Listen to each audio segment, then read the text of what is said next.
Shabbat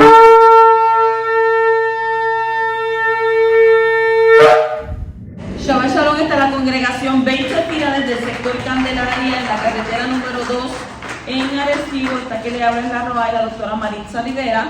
Hoy venimos con una parashá, la parashá número 53, la parashá Haazinu. Y esta parashá la encontramos en el libro de Devarim, en el capítulo 32, versículos del 1 a 52.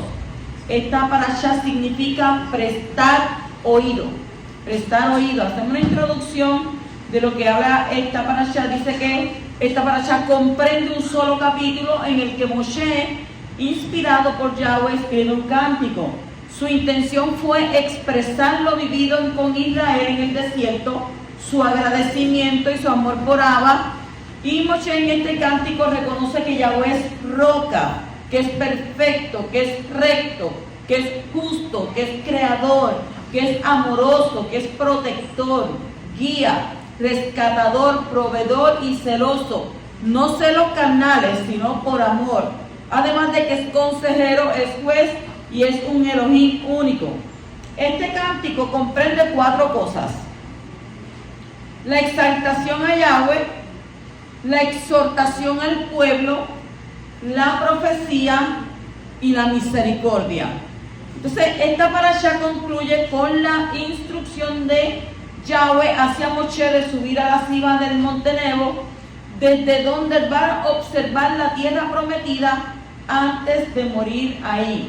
Y le dijo: tú verás la tierra frente a ti, pero no entrarás allí a la tierra que yo doy a los hijos de Israel. Aleluya. Entonces comenzamos el capítulo 32, versículo 4 al 6, donde dice: la roca, su obra es perfecta, porque todos sus caminos son justos. Yahweh de fidelidad y sin injusticia, justo y recto es él.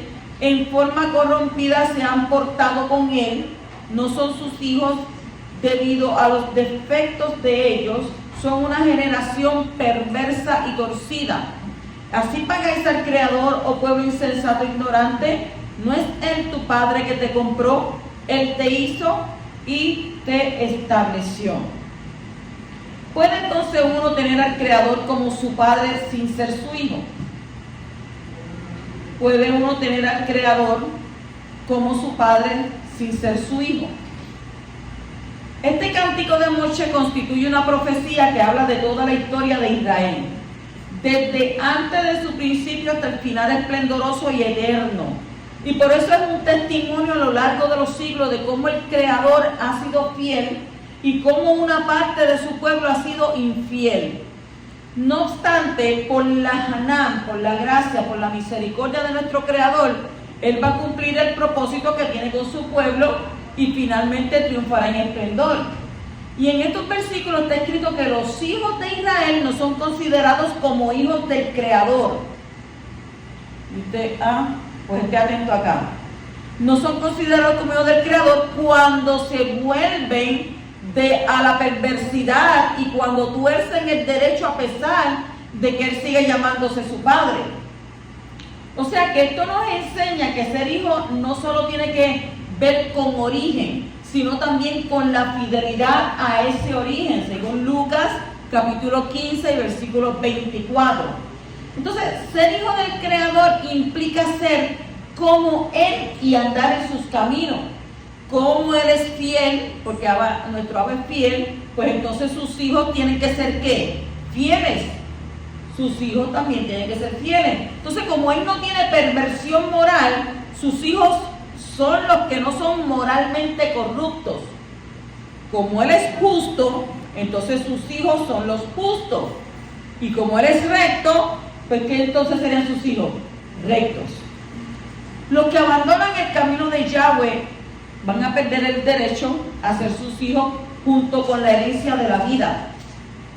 Y otra cosa que aprendemos de esto es que el título hijo de Elohim, porque todo el mundo dice, no, yo soy hijo de Dios, yo soy hijo de Dios. Este título que aparece en las escrituras sobre Yahshua no solo tiene que ver con su designación como el futuro rey Mashiach de Israel, sino que también tiene que ver con su forma de ser y actuar como hombre, su pureza de carácter y su obediencia al Creador. No hay nadie que haya cumplido con todo lo que el Creador ha mandado excepto Yeshua. No hay ningún hombre que ha pisado esta tierra que haya sido totalmente fiel, sin inmoralidad, completamente justo y recto, excepto Yeshua. Entonces, por esta razón, Él es el único que puede ser llamado hijo de Elohim. ¿Con qué? Con mayúscula. Los demás somos hijos del Creador, porque Él nos creó. Entonces, Yeshua es el hijo del Creador, único en su clase, y por eso es llamado el hijo unigénito del Padre. Pues entonces, ¿qué? ¿El hijo de quién? De Abba Kadosh. Capítulo 32, versículos 7 al 8 dice: acuérdate de los días de antaño, considera los años de todas las generaciones. Pregunta a tu padre y él te lo hará saber, a tus ancianos y ellos te lo dirán. Cuando el Altísimo dio a las naciones su herencia, cuando separó los hijos del hombre, fijó los límites de los pueblos según el número de los hijos de Israel. ¿En qué se parece la creación del mundo con la creación de los pueblos? Los días de antaño, cuando dice los días de antaño, en hebreo se llama Yemot Olam. Yemot Olam, los días eternos o los días de qué? Del mundo. ¿Y los años de qué? De todas las generaciones. O sea que en hebreo, Shenot Dor Bador, los años de una generación y otra generación no son la misma cosa. Por un lado se habla de días y por el otro se habla de años. Entonces los días de antaño pueden referirse a los 6 días de la creación del mundo y los años de las generaciones se refieren a la historia de la humanidad. La Torá dice que hay que acordarse de los 6 días de la creación y también entender los años de las generaciones. El Padre y los ancianos son los que guardan la memoria de estas cosas. Y esto nos enseña que es importante conocer no solo el relato de la creación, sino también la historia de la humanidad, cómo se formó. Y a pesar de que estas cosas están escritas en la Torá, este texto nos dice que no es suficiente lo escrito, sino también que hay que estudiar la tradición de ¿qué? De los antepasados. Usted se sienta con una persona adulta, con un adulto ya mayor, y tienen tantas historias que hablar con usted, y tienen tanta sabiduría. Claro, aquel que teme a Yahweh. Porque si te sientas con uno que en su tiempo fue, ¿verdad?, un charlatán, te va a contar todas las cosas que él hacía en ese tiempo. Pero no es así. Aquel que tiene temor por quién, por nuestro Abba, aquel que guardó siempre sus mandamientos, guardó sus preceptos, ese entonces tiene antepasados, pero antepasados de hablar solamente de lo que Abba Kadosh hizo en su vida. Entonces Moshe Rabbeinu nos exhorta a recordar y entender estos dos periodos en la relación con la formación del pueblo de Israel. Entonces, ¿qué relación hay entre los días de la creación del mundo y la formación del pueblo de Israel? Entonces vamos a destacar algunas cosas del relato de la creación de los cielos y la tierra que corresponden a la creación del pueblo sagrado y su relación con las naciones. En primer día el mundo estaba ¿en qué? Dice la Torá, en un caos. En un caos hasta que el Todopoderoso hizo brotar la luz, y esa luz era la luz del Mashiach, que luego fue escondida hasta su aparición más tarde. Porque dice que luego él hizo ¿qué? Luego hubo una separación entre la luz y las tinieblas, lo cual representa la separación entre los que son de Mashiach y los que no son. Estamos hablando en sentido, ¿verdad? Entonces luego, como el Creador sigue haciendo separaciones en el mundo, separó las aguas de debajo de la expansión de las aguas sobre la expansión, lo cual puede representar que entre las naciones hay personas que son del Shammai y otras que son solo de este mundo. Entonces en el texto de hoy la Torá dice que el Creador primero dividió las naciones y luego dice que puso un límite entre las naciones y los hijos de Israel según la cantidad de estos últimos. Y esto corresponde a lo que hizo el Poderoso en la creación cuando puso un límite entre ¿qué? Entre los mares y entre los secos. El límite que hay entre las naciones e Israel es el límite que la Torá pone entre el pueblo escogido y las demás naciones del mundo. O sea que el Todopoderoso vio que esto era bueno. Entonces el texto de hoy también nos enseña que las naciones dependen de los hijos de Israel. Vemos por un lado que el Creador creó 70 naciones. Según la cantidad de los hijos de Israel que bajaron a Egipto, ¿fueron cuántas personas? 70. Según Bereshit, Génesis 46, 27. Eso no es que yo me lo inventé, eso lo dice la Torá. Entonces, por otro lado, aprendemos que Yahweh va a permitir que el territorio de Israel sea expandido con la vuelta de los Yahudí y la restauración de las 12 tribus en la tierra. Entonces, de esta manera, o de esa manera, las fronteras entre las naciones e Israel van a depender de la cantidad de hijos de Israel que volverán a la tierra en los últimos tiempos, pues todo el mundo sabe que están haciendo, ¿verdad? Aliyah, están regresando. Los profetas dicen que ni uno de ellos se quedará entre las naciones, y esto lo dice Ezequiel capítulo 39, versículo 28. Todo lo que sucede con Israel y el pueblo yahudí tiene una influencia muy considerable en el mundo. O sea, las escrituras muestran que esa influencia determina el destino de cada nación. Y no solamente la historia muestra que lo que sucede con los hijos de Israel afecta directamente a las naciones, tanto positivamente como negativamente, sino que también se puede ver que la vida espiritual del mundo depende de la nación de la Keuná, de la nación sacerdotal. O sea, la salvación es de ¿qué? De los Yahudí, dice en Yohanan 4:22, y lo dijo el mismo Yeshua. Ustedes adoran lo que no saben, mas nosotros adoramos lo que sabemos, porque nuestra salvación viene de los judíos.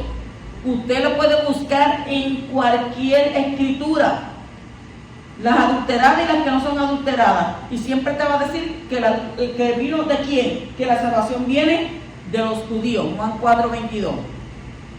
Entonces, si vamos a Bereshit, Génesis 12:3 y 27:29, al igual que en Números 24:9 nos va a decir: bendeciré a los que te bendigan, y al que te maldiga maldeciré, y en ti será bendita todas las familias de la Are. Sírvate pueblos y próstense ante ti naciones, sea donde tus hermanos, e inclínense ante ti los hijos de tu madre. Malditos los que te maldigan y benditos los que te bendigan. O sea, que se agazapa, se echa como león o como leona, ¿quién se atreverá a despertarlo? Benditos los que te bendigan y malditos los que te maldigan. ¿Cuántas veces lo repitió? ¿Cuántas veces lo repitió en esos dos libros? O sea, bendito el que te bendiga, pero el que te maldiga va a ser maldito.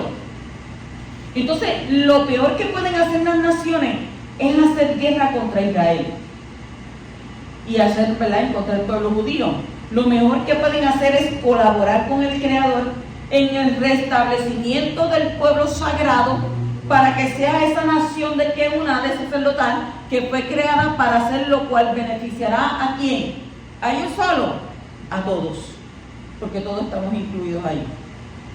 En el versículo 13 del mismo del capítulo 32 dice: lo hizo cabalgar sobre las alturas de la Ares y comió el producto del campo. Le hizo gustar miel de la peña y aceite del pedernal. ¿Quién puede cabalgar sobre las alturas de la tierra? La frase cabalgar sobre las alturas de la tierra también se encuentra en el profeta Isaías, Yeshayá, como una promesa de bendición en relación al Shabbat. Eso está en Yeshayá 58, 13 al 14, donde dice: si por causa del día de reposo apartas tus pies para no hacer lo que te plazca en mi día Kadosh, y llamas al día de reposo delicia, al día Kadosh del Creador honorable, y lo honras, no siguiendo tus caminos, ni buscando tu placer, ni hablando de tus propios asuntos, entonces te deleitarás en el Creador, y yo te haré cabalgar sobre las alturas en la tierra, y te alimentaré con la heredad de tu padre Jacob, porque la boca de Yahweh ha hablado. ¿Qué podemos deducir de esto? Que cuando el pueblo de Israel guarda el Shabbat, son bendecidos. Nosotros somos bendecidos cuando guardamos el Shabbat. Y tienen el derecho de vivir en la tierra de la promesa. Cuando ellos también la guardan, ¿verdad? Entonces la ilustración de cabalgar sobre las alturas de la tierra también puede ser entendida de manera alegórica en relación con experiencias espirituales maravillosas en las alturas. El profeta Eliyahu es un ejemplo de eso, como vemos en Segunda de Reyes, capítulo 2, versículo 11, donde dice: y aconteció que mientras ellos iban andando y hablando, he aquí, apareció un carro de fuego y caballos de fuego que separó. ¿A quién separó? A los dos. Y Elías subió al Shamayim, ¿en qué? En un torbellino. O sea que el que guarda el Shabbat no solo será bendecido de manera física, sino también que espiritual, puesto que en la creación el Creador bendijo el Shabbat, lo apartó, lo separó para todos los hombres. ¿Dónde dice eso? Bereshit 2:3. El Shabbat fue hecho para el hombre y no solo para el Yahudí, según Marcos, Mordejai 2:27. O sea que en Sinaí el Creador elevó el Shabbat para el pueblo de la circuncisión y lo puso como una señal del pacto, según Éxodo, Shemot 31, 13 al 17. Pero esto no excluye a los del derecho de beneficiarse de las grandes bendiciones que están escondidas en ese día. En Yeshaya, Isaías 56, 6 al 7, dice: y a los extranjeros, ¿quiénes son los extranjeros? Todos los que no viven en Israel, que se alleguen a Yahweh para servirle y para amar el nombre del Creador, para ser sus siervos, a todos los que guardan el día de reposo sin profanarlo y se mantienen firmes en mi pacto, yo los traeré a mi Kadosh monte y los alegraré en mi casa de oración. Beit Tefilá. Sus holocaustos y sus sacrificios serán aceptos sobre mi altar, porque mi casa será llamada Beit Tefilá, casa de oración, para todos los pueblos. No dice para Israel solamente, sino para quién, para todos los pueblos. O sea que a primera vista parece ser que este texto solo está hablando de los conversos entre las naciones que abrazan el pacto de la circuncisión y se hacen yahudí. Pero la última parte nos revela que también incluye a todos los pueblos. Porque usted sabe que hay gente que son judías, vienen de padre judío, pero están también entre las naciones. Entonces, como hemos dicho antes, el Creador no desea que todos los pueblos entren en el pacto de la circuncisión, puesto que no fueron creados para ello. O sea que el hecho de separar la nación Kadosh del resto de las naciones no significa que las naciones no pueden ser beneficiadas por las bendiciones que están en los pactos hechos con Israel. Todo lo contrario. ¿Por qué? Porque las bendiciones de los pactos son dadas a Israel para beneficiar ¿a quién? A las naciones. Así que guarda el Shabbat, entonces podrás cabalgar sobre las alturas de la tierra. Seguimos en el versículo 21 y dice: ellos me han provocado a celo con lo que no es Elohim, con lo que no es Dios. Me han irritado con sus ídolos. Yo pues los provocaré a celos con los que no son un pueblo y los irritaré con una nación insensata. ¿Quién es el pueblo que no es un pueblo? ¿Quién es un pueblo que no es un pueblo? Como los hijos de Israel tomaron como sus dioses los que no eran Elohim, en hebreo se llama Lo-El. Yahweh entonces toma un pueblo que no es pueblo, en hebreo es Lo-Am. O sea que en el nivel Peshat simple significa que Israel iba a ser maltratado por un pueblo que no es considerado como pueblo. Y según Rashi se refiere a los Caldim, los caldeos, y Esab, que eran los romanos.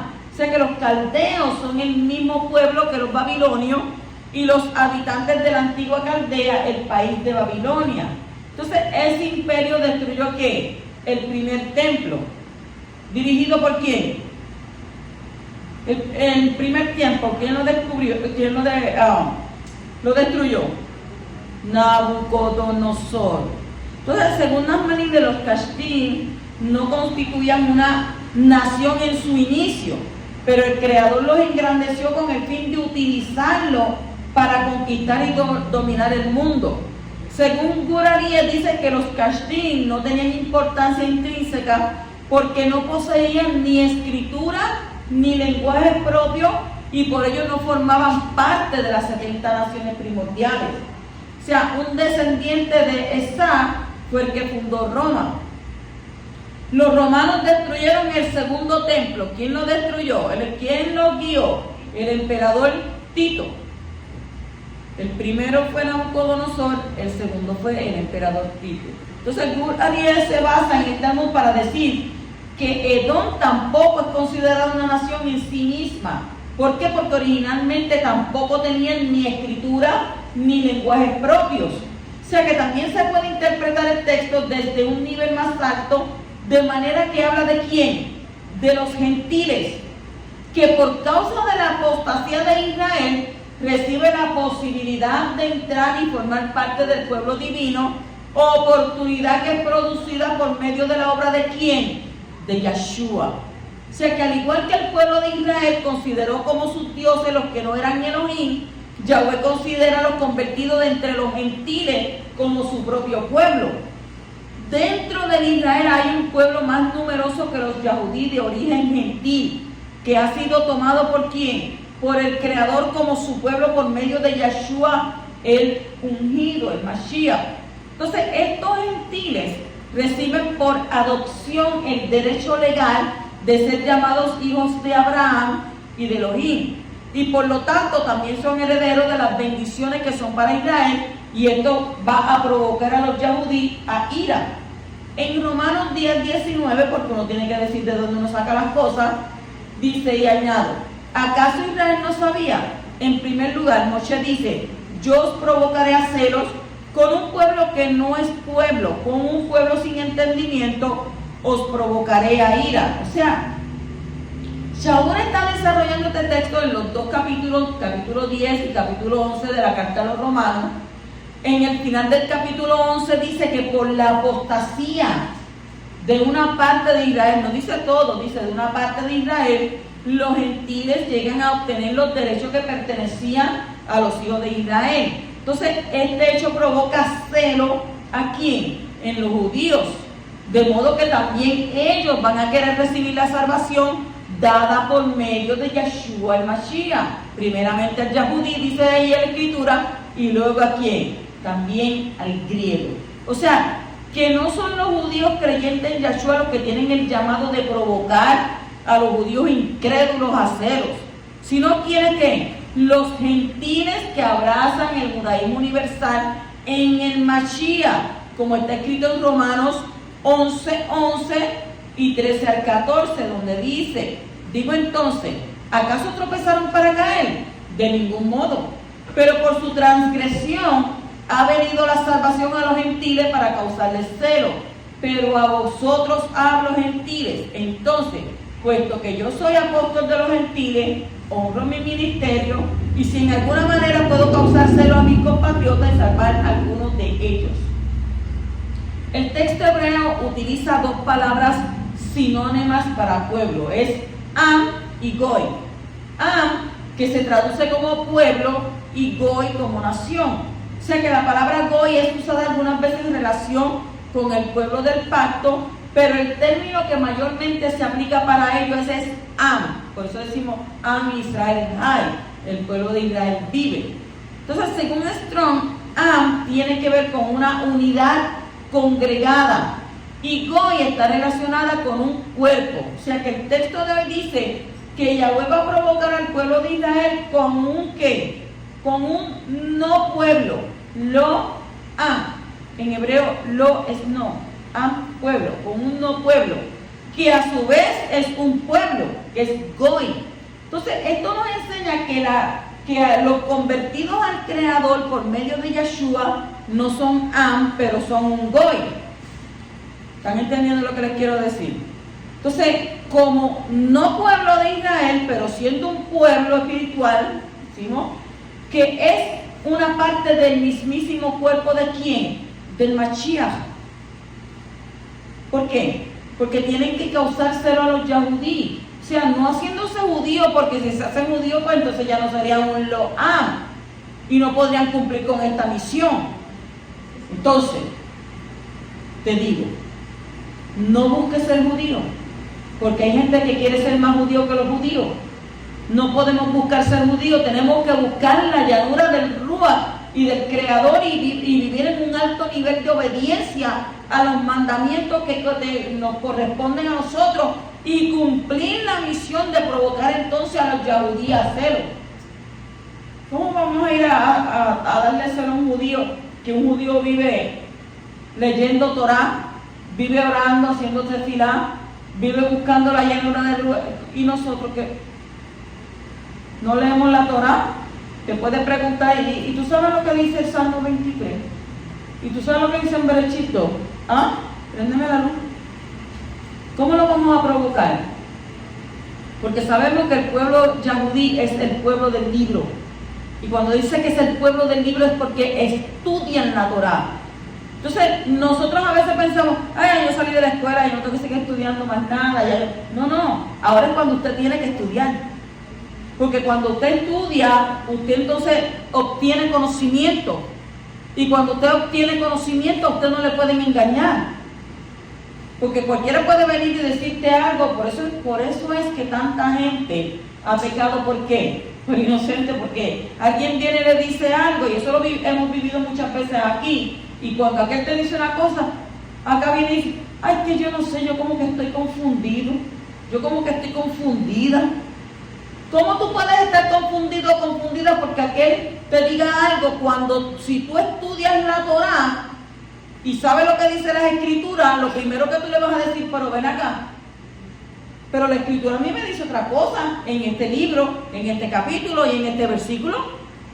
Entonces, esa es tu interpretación, esa es tu autopercepción, eso es lo que tú piensas. Pues yo pienso otra cosa, yo pienso Torah.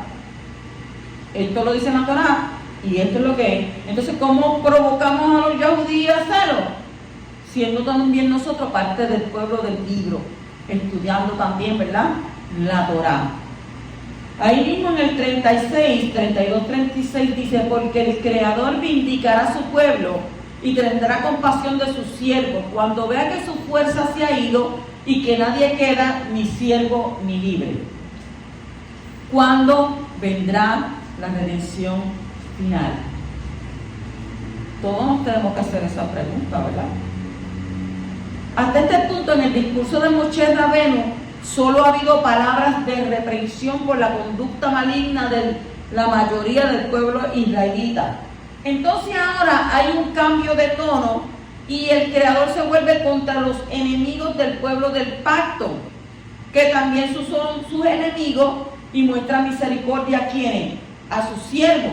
O sea que en este versículo hay una clave para entender una de las cosas que tienen que acontecer antes de la redención final. Presten atención. Tiene que ver con la destrucción de la fuerza del pueblo Kadosh.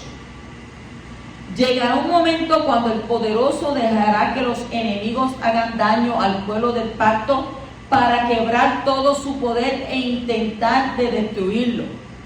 Pero cuando vea que el pueblo está a punto de perder todo, enviará su ira contra los enemigos de los judíos y entonces va a salvar a los judíos.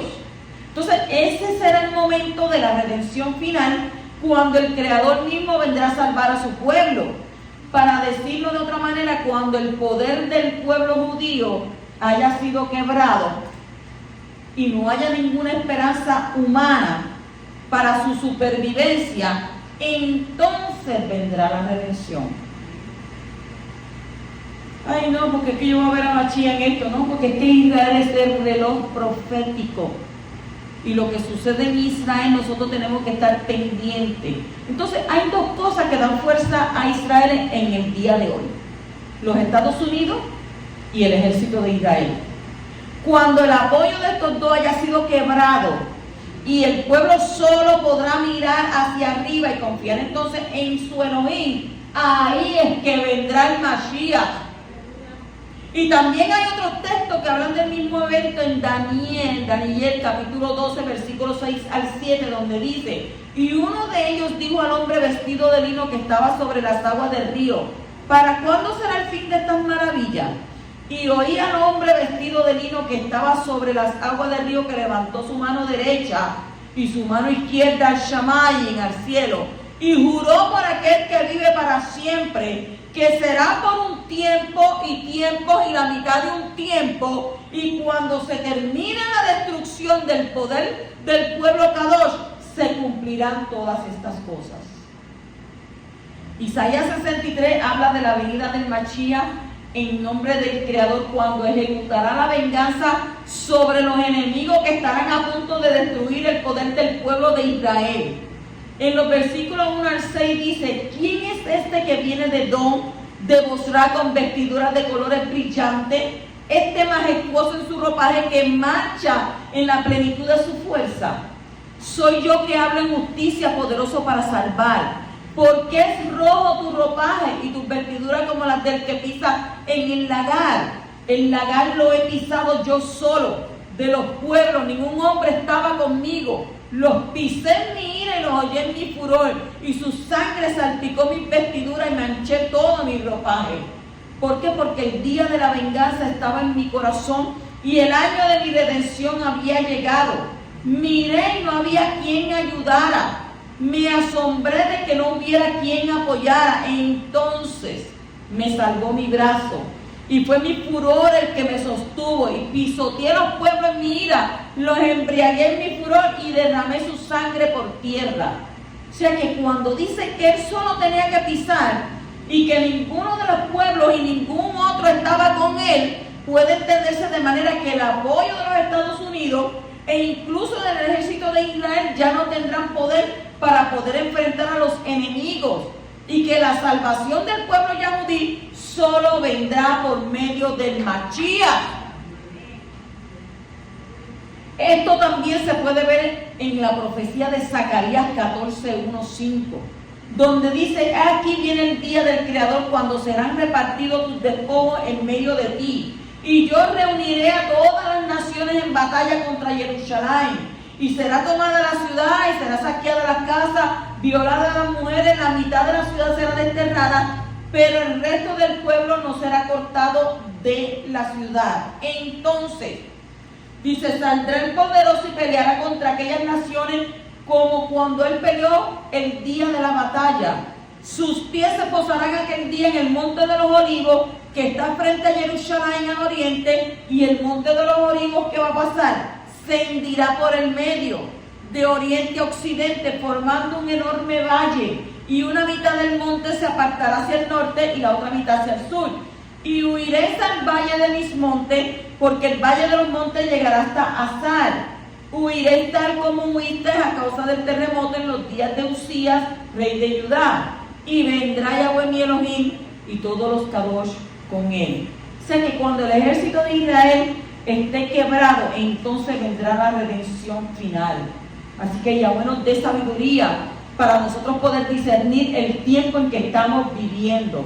Actualmente Israel está en guerra, y tú estás viendo que todos los pueblos alrededor se están sumando en contra de Israel. ¿Eso no le deja dicho nada a usted? Eso es para que nosotros temblemos, porque cuando se acerquen aquellos días, nosotros tenemos que darnos de cuenta de las cosas que están aconteciendo. O sea que el Mashiach está ¿qué? Está cerca. Continuamos en el 43, versículo 43, donde dice: regocijaos naciones con su pueblo, porque él vengará la sangre de su siervo, traerá venganza sobre sus adversarios y hará expiación por su tierra y su pueblo. ¿Cuál es el resultado de la destrucción de los enemigos de Israel en los últimos tiempos? El texto hebreo de este versículo es ambiguo, ¿verdad? Literalmente está escrito Arninu Goyim Amó. Se lo digo suave para que usted lo entienda, ¿verdad? Arninu Goyim Amó. O sea, gritad naciones su pueblo, lo cual ha dado lugar a diferentes traducciones, y algunos dicen que las naciones alabarán al pueblo del Creador, y otras dicen que las naciones se regocijarán con ellos. Hay una nota de este versículo de la versión Reina Valera del 95, donde dice: un antiguo masoreta hebreo y la versión griega ofrecen un texto más extenso de este versículo. Dice: alégrense cielos con él, adórenle todos los dioses, o sea, los hijos de Elohim.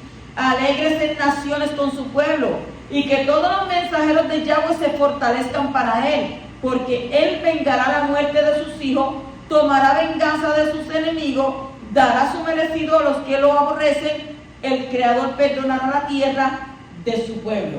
Entonces, si nos vamos a la carta a los Romanos, en el capítulo 15, versículo 8 al 10, está escrito: pues os digo que el Mashiach se hizo servidor de la circuncisión para demostrar la verdad de nuestro Elohim, para confirmar las promesas dadas a los padres y para que los gentiles exalten al Elohim por su misericordia, como está escrito: por tanto, te confesaré entre los gentiles y a tu nombre cantaré. Y vuelve a decir: regocijaos gentiles con su pueblo. Así que regocijemos. ¿Qué nos enseña esto? Que por medio de la primera venida del Mashiach, los gentiles ya pueden beneficiarse de la salvación eterna que ha llegado al pueblo yahudí y regocijarse juntamente con aquellos judíos que han experimentado esa salvación junto con el poder de la resurrección de los muertos. ¿Por medio de qué? Por medio del derramamiento del Ruach del Creador a todos los que creen en ¿quién? En Yahshua. También nos enseña que cuando venga el Mashiach y destruya a todos los enemigos que se habrán levantado en la última guerra contra el Estado de Israel, no solamente el pueblo judío se va a regocijar sobremanera, sino también que todas las demás naciones. O sea que cuando los antisemitas y los antisionistas finalmente sean eliminados de la tierra, va a haber gran gozo, va a haber paz para todos los habitantes del mundo, como está escrito en Proverbios capítulo 11, versículo 10, donde dice: con el bien de los justos se regocija la ciudad, y cuando perecen los impíos hay gritos de alegría. Cuando perecen los malvados. ¿Por qué dice matar al malo? ¿Qué? La maldad. Continuamos en el capítulo 32, 52, donde dice: por tanto, solo de lejos verás la tierra, pero allí no entrarás a la tierra que doy a los hijos de Israel. ¿Por qué Moshe no pudo entrar en la tierra? Tenemos, ¿verdad? Decimos no, porque él desobedeció, porque le dio la piedra, porque hizo aquello.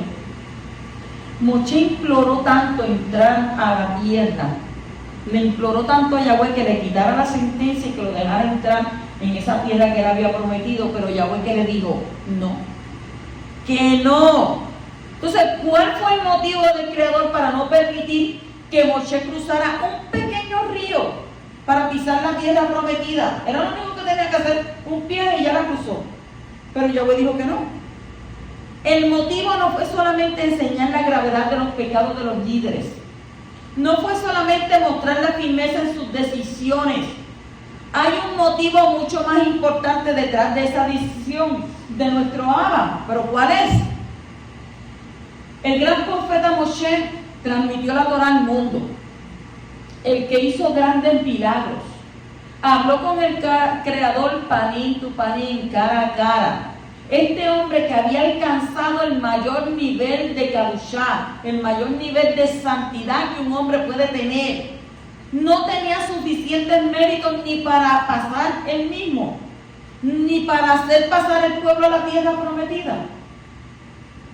Solo un hombre podía hacer que el pueblo pasara. ¿Y quién era ese hombre? Su nombre fue Yehoshua. O sea que la forma abreviada de ese nombre es Yahshua. Y entonces nos enseña que la obra de Moshe no fue completada. ¿Por qué? Porque la Torah de Moshe no es suficiente para que el hombre pueda pasar de la muerte a la vida. Y ni Moshe mismo pudo pasar a la tierra por causa de sus pecados. Solo uno puede llevarnos al Olam Haba, al siglo venidero. ¿Y su nombre es cuál? Yahshua. O sea que por medio de Moshe, Yahweh designó a Yehoshua como el que iba a ser el líder para hacer pasar el pueblo ¿de qué? De un mundo a otro. Por lo tanto, el que hace caso a Moshe sigue a Yahshua y tendrá entonces la entrada asegurada en el mundo venidero, como está escrito en Yohanan 11:25. Yahshua le dijo: yo soy la resurrección, yo soy la vida, y el que cree en mí, aunque esté muerto o aunque muera, vivirá. Shalom, shalom.